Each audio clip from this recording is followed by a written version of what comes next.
Hi again, and welcome to the final section on mastering. Before I begin, I just want to say that I use the term mastering very loosely. So mastering, just like mixing, is more like an art of its own, and in my opinion, sort of a separate skill set. So when I refer to mastering here, what I really mean is making the track just a little bit louder in preparation for rendering it off.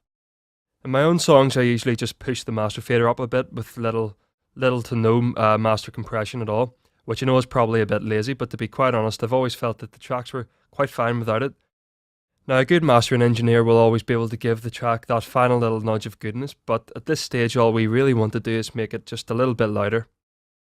So when people speak about compressing the master bus, you often hear a term called glue compression, which basically brings the threshold down so that it has a good grip on all of the dominating frequencies within the track and sort of tightens it up if done correctly.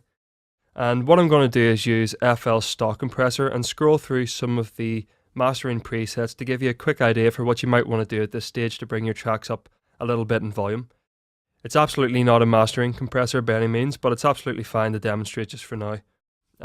It should also be worth noting that the more work you put in at the mixing stage, the less that you need to do at the mastering stage now. So without further ado, let's go ahead and open up a compressor.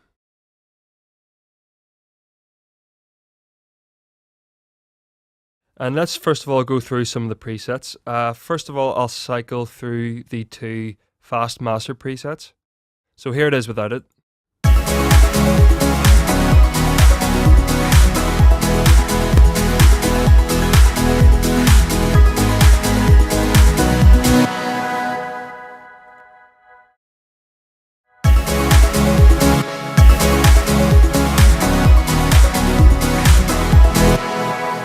So they nudge the track up just a couple of decibels in volume, and the settings are quite transparent, so you don't really notice much of the compression hallmarks that we would have heard earlier in the course.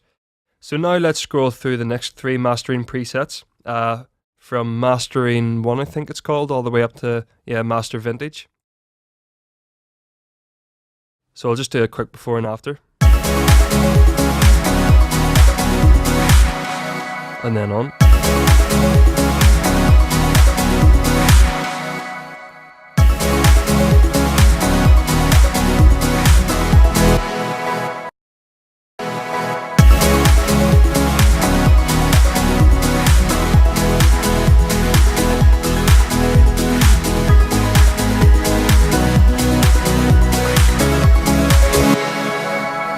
So as you can hear, these settings are definitely a bit more intensive.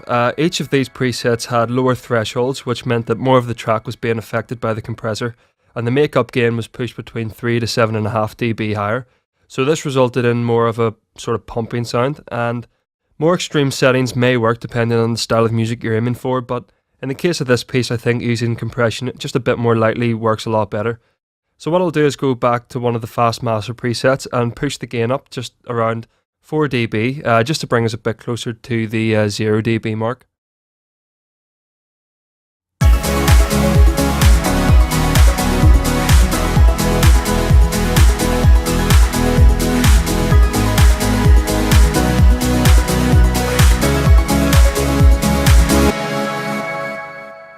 Now, if you were going to look at having your track professionally mastered, you might see tools such as expanders, multiband compression, stereo imaging, and even the likes of harmonic exciters, but in this case all I want to do is add a limiter in just below the compressor to prevent any clips that may exceed 0 dB, and we may even be able to nudge the volume up just another decibel or two.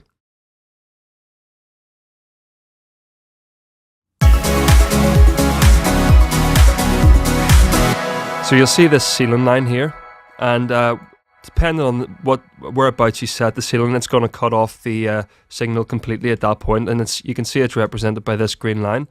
So I'll bring it down quite low to begin with, just to demonstrate.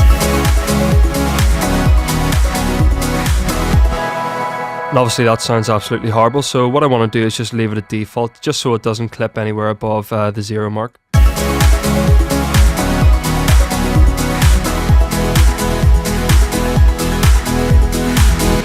And we have a little bit of headroom left, as you can see, so I might just push the gain up a decibel or so.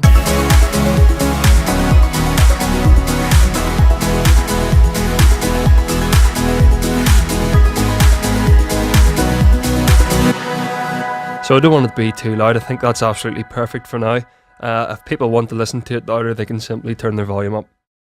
So proper mastering needs to be done a little differently depending on what format you render out to. So chances are you're rendering to MP3 or WAV files, so these settings will suffice for now. The likes of MP3 encoding can increase signal level by about 1 to 1.5 decibels, so just be mindful of that. I don't think it's a good idea getting into too much depth in this topic at this point, in the course. So let's just quickly summarize. So first in the master chain, we have our EQ, cutting off any sort of extreme lows below 30 Hz and anything above 15,000 or so.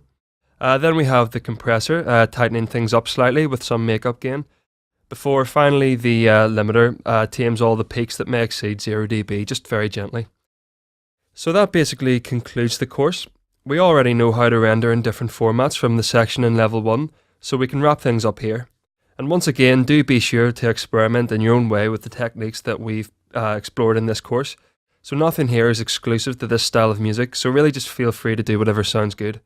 So take care and thanks for watching.